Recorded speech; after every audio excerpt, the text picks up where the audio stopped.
Hi hello எல்லாருக்கும் வணக்கம் நமஸ்காரம். நான் உங்கள் வாணி. இன்றைக்கி வாணி சமையலில் நம்ம ஒரு கார பணியாரம் தான் பார்க்க போகிறோம். பிரேக்ஃபாஸ்ட்டாகவும் சாப்பிட்லாம், டின்னராகவும் சாப்பிட்லாம், ஏன் ஸ்நாக்காகவும் சாப்பிட்லாம். பிகாஸ் வீட்டில் எல்லாருமே இப்போ குட்டீஸ் எல்லாருமே இருப்பாங்களே, ஸோ சூப்பராக ரெடி பண்ணி கொடுங்க. ரொம்ப ரொம்ப சிம்பிளுங்க. இதுக்கு தேவையானது வந்து தோசை மாவு, தேங்காய், கேரட், கொத்தமல்லி, கருவேப்பிலை, பச்சை மிளகா அண்டு வெங்காயம், இவ்வளோதாங்க இதுக்கு தேவையானது. ஒரு கடாய் எடுத்துக்கோங்க. கடாயில் கொஞ்சம் போல் ஒரு எண்ணெய் இட்டுக்கோங்க. ஒரு ஸ்பூன் அளவுக்கு போதுமானது. கடுகு நல்லா பொரிஞ்சிடணும். கடுகு பொரிஞ்சதுக்கப்புறம் நீங்கள் வந்து உளுந்து சேருங்க. சில பேர் என்ன பண்ணிடுவான்னா கடுகும் உளுந்தும் சேர்த்தே போட்டுருவா. அப்போ கடுகு பொரிகிறதுக்கு முன்னாடியே உங்களுக்கு வந்து உளுந்து வந்து கருகிரும். ஸோ எப்போவுமே கடுகு போட்டுட்டு அதுக்கப்புறம் உளுந்து போடுங்க. அப்போ தான் உளுந்தோட அந்த ஸ்மெல் நல்லா இருக்கும். உங்களுக்கு உளுந்து வாசனை வந்து கிடைக்கும். உளுந்து நல்லா செவந்ததுக்கப்புறம் நீங்கள் வந்து ஆனியன் வந்து ஒரு ஆனியன் எடுத்துக்கோங்க. ஆனியன் வந்து சீக்கிரம் குக் ஆகணும் அப்படின்னா ஒரு பிஞ்ச், ஏன்னா தோசை மாவில் ஆல்ரெடி உப்பு நீங்கள் போட்டு தான் கரைச்சிருப்பீங்க.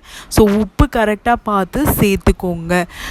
லைட்டாக போட்டுக்கோங்க. ஆனியன் குக் ஆகுறதுக்கு மட்டும் உப்பு போட்டுண்டா வந்து போதும். நீங்கள் ரொம்ப எக்ஸஸாலாம் போடணும் அப்படின்ற நெசசரி கிடையாது. ஸோ கொஞ்சம் போல் உப்பு வந்து எடுத்துக்கோங்க. கேரட் வந்து நீங்கள் துருவினாலும் சரி, இந்த மாதிரி குட்டி குட்டியாக கட் பண்ணாலும் சரி. சில பேருக்கு கடித்து சாப்பிட்றது பிடிக்கும், அதனால வந்து இந்த மாதிரி குட்டி குட்டி க்யூபாக வந்து கட் பண்ணிக்கோங்க. பச்சை மிளகா குழந்தைங்க சாப்பிடுவான்னா கொஞ்சம் கம்மி பண்ணிக்கோங்க. கருவேப்பிலை, கொத்தமல்லி சேர்த்துக்கோங்க. இதெல்லாம் போட்டு நல்லா வதக்கிட்டு, அதாவது நல்லா குக் ஆகணும் அப்படின்னு இல்லை, ஓரளவுக்கு வதங்கினாலே போதுமானது.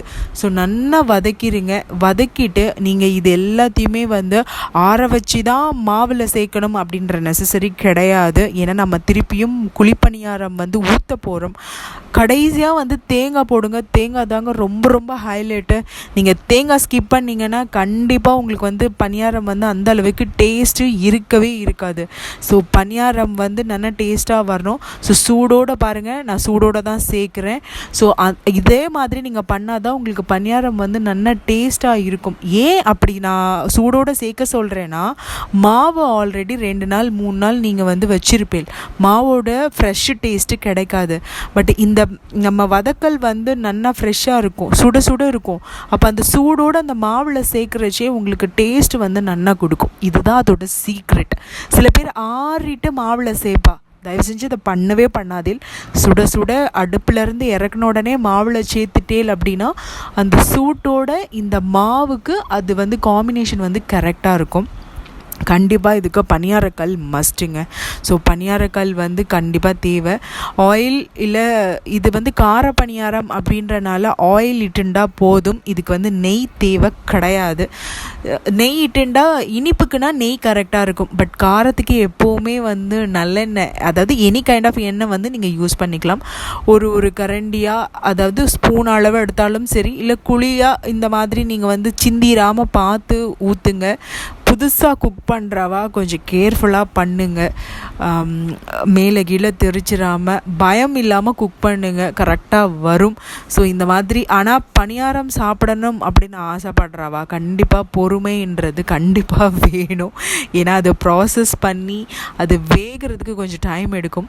ஸோ இந்த மாதிரி முன்னே அண்டு பின்ன திருப்பி போட்டு நீங்கள் வந்து ரெடி பண்ணுங்கள். கண்டிப்பாக சூப்பராக இருக்கும். இந்த மாதிரி ஸ்டிக்கு வந்து கடையில் வந்து குழிப்பணியாரம் கரண்டி அப்படின்னு கடையில் கிடைக்கிது. அதுதான் அக்கா வந்து யூஸ் பண்ணிட்டுருக்கா. சில பேருக்கு வந்து நான்ஸ்டிக்கு வந்து அந்த குச்சி மாதிரி கொடுப்பா, அது சீக்கிரம் உடஞ்சி போயிடும். பட் இப்போது அக்கா காட்டுற மாதிரி இந்த பின் வந்து எல்லா கடைகள்லையுமே, பாத்திர கடைகளில் வந்து கிடைக்கிது. ஸோ ட்ரை பண்ணி வாங்கிக்கோங்க. ரொம்ப ஈஸியாக இருக்கும் பாருங்கள். அவள் வந்து எவ்வளோ ஈஸியாக எடுக்கிறா பாருங்கள். ஸோ அந்த மாதிரி உங்களுக்கு வந்து ஈஸியாக வந்து கையில் படாமல் ஒட்டாமல் நன்னா வந்து டேஸ்டியாக இருக்கும். பட் கரண்டி பாருங்கள் எந்த அளவுக்கு குச்சியாக இருக்குது. அப்போ தான் உங்களுக்கு அந்த ஹீட்டு வந்து மேலே படாது.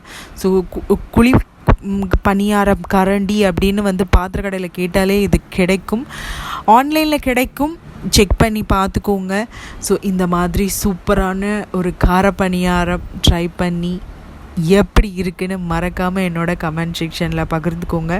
நடுவில் வந்து அக்கா குத்தி காட்டுறா பாருங்கள், வெந்திருக்கா வேகலையா அப்படின்றது வந்து பின்புறத்தில் வந்து நீங்கள் செக் பண்ணிக்கலாம். சில பேர் அவசரமாக எடுத்துருவா. ஸோ அந்த மாதிரி பண்ணாதீங்க. ஸோ நான் வீடியோவில் எப்படி ப்ராசஸ் காட்டுறேனோ அதே போல் நீங்கள் ரெடி பண்ணி சாப்பிடுங்க. கண்டிப்பாக உங்களுக்கு அப்படியே சாப்பிட்டுட்டே இருக்கணும், ஆற்றுல இருக்கிறவா சுட்டு கொடுத்துட்டே இருக்கணும் அப்படின்றது கண்டிப்பாக தோணும். ஸோ ட்ரை பண்ணி பார்த்துட்டு எப்படி இருந்ததுன்னு மறக்காமல் என்னோட கமெண்ட் செக்ஷனில் பகிர்ந்துக்கோங்க. இது போல் சூப்பரான வீடியோஸோடு நான் நெக்ஸ்ட் போஸ்ட்டில் சந்திக்கிறேன். தேங்க்யூ.